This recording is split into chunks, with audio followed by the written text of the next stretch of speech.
کمیل رضی الله عنه فرمای چې زه یو وارې حضرت علی رضی الله عنه سره روان وم. هغه یو ځنګل ته ورسېده، بیا یوې مقبرې طرف ته یې مخ کړو.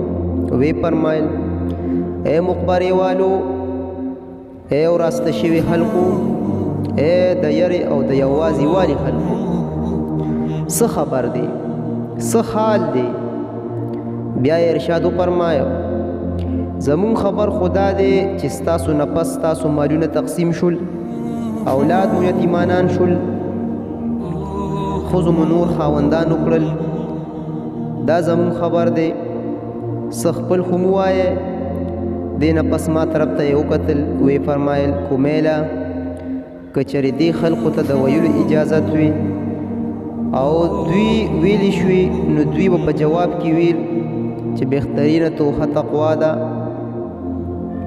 بهترینه توحه تقوا ده. دا یې وویل، په ژړا شو. وی فرمایل ای کومیله، قبر د عمل صندوق دی او د مرګ په وخت به خبره معلومه شي. یعنی بنیادم چې کوم خو یا بد کار کوي، هغه په دغه قبر کې محفوظ ساتلی شي، لکه چې په صندوق کې یو څیز محفوظ وي. په ګڼو حدیثونو کې دا مضمون راغلی دی چې نیک عملونه د ښه سړي په شکل کې وي چې د مړي زړه خوشحالولو او محبت پیدا کولو دپاره به ورسره وي، او د هغه ډاډګیرنه به کوي. او بد عملونه په بد شکل کې بدبودار راځي چې نور به د مړي د تکلیف سبب ګرځي. په یو حدیث کې راغلی دی چې سړي سره 3 څیزونه قبر پورې ځي: د هغه مال، لکه څنګه چې په عربو کې د ستورو، د هغه خپلوان او د هغه عملونه. 2 څیزونه مال او خپلوان به ترې دفن کولو نه واپس راځي، عمل به ورسره پاتې شي. نبی اکرم صلی الله علیه وسلم یو وارې صحابه کرامو رضی الله عنه ته ارشاد وفرمایه چې تاسو ته معلومه ده چې ستاسو مثال او ستاسو د بال بچ او د عملونو مثال څه دی؟ د اصحابو رضی الله عنه په پوښتنه نبی علیه السلام ارشاد وفرمایه د دې مثال داسې دی لکه چې د یو سړي 3 وروڼه وي او هغه مړ کېږي. دغه وخت یو ورور راوبلي او تپوس ترې وکړي چې وروره تا ته زما حال معلوم دی چې په ما څه تېرېږي، دا وخت به ته زما څه مدد وکړې؟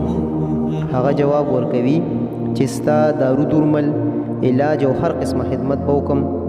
کله چې ته مړ شي غسل به درکړم، کفن به درته واغوندم، فوګه به دې اوچت کړم، یو به دې سم،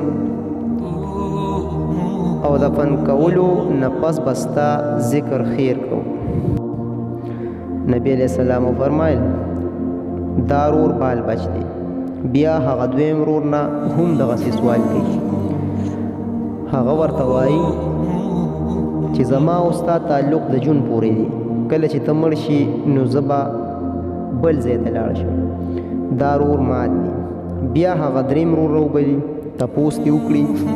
هغه ورته وایي چې زه به په قبر کې ستا ملګری یم، د یرې په ځای کې به ستا زړه خوشحالوم. کله چې ستا حساب کتاب کېږي نو د نیکۍ په چابړي کې به کښېنم، هغه به درنوم. دا ورور عمل دی. نبی علیہ السلام وفرمایل اوس خو ښایي کوم ورور پیدامن شو؟ صحابه کرامو رضی الله عنه عرض وکړو ای د الله رسوله صلی الله علیه وسلم، بس دا ورور پیدامن دی، لومبني دواړه خو بې فایدې شو.